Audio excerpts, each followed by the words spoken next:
Martin Romualdez humarap sa ICI.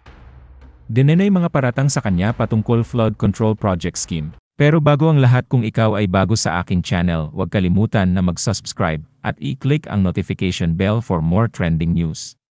Noong Martes, humarap si dating House Speaker Martin Romualdez sa Independent Commission for Infrastructure, ICI, sa Taguig City matapos ipatawag para magbigay ng impormasyon hinggil sa kanyang pamilyar at personal na kaalaman bilang dating House Speaker noong panahon kung kailan ginawa ang mga insertion sa 2025 General Appropriations Act.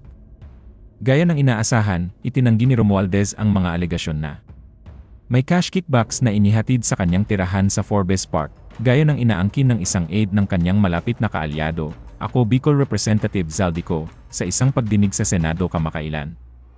Ang mga alegasyon ay kabilang sa ilang nag-ugnay sa kanya sa kontrobersyal na kontrobersya sa Flood Control Fund.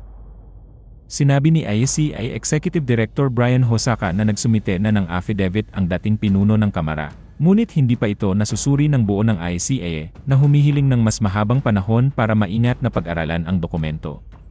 Nauna rito, nangako si Romualdez na ibabahagi ang kanyang personal na kaalaman sa proseso ng budget bilang dating miyembro ng Bicameral Conference Committee na gumawa ng 2025 General Appropriations Act, na kinuwestiyon sa mahigit multi-billion peso insertions for government flood control projects. Samantala, nagbigay naman ng reaksyon ang palasyo patungkol sa pagiging state witness ni Romualdez. Nasa pagpapasya umano ng Department of Justice kung maaaring maging state witness si Romualdez sa flood control scandal.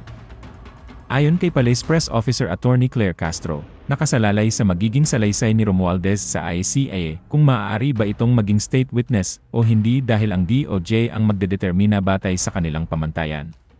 Sa sandaling matapos ang investigasyon ng ACI, ay irerekomenda sa korte ang magiging kapalaran ng mga opisyal at personalidad na isinangkot at inakusahan sa flood control scandal.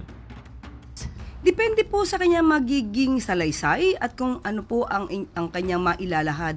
At depende na po rin yan sa Department of Justice kung siya pa ay maituturing na isang state witness at ito naman po ay irerekomenda sa korte. So lahat po yan ay depende sa lahat ng mangyayari. So hindi pa po natin masasabi kung siya pwede maging state witness o hindi. Thank you po.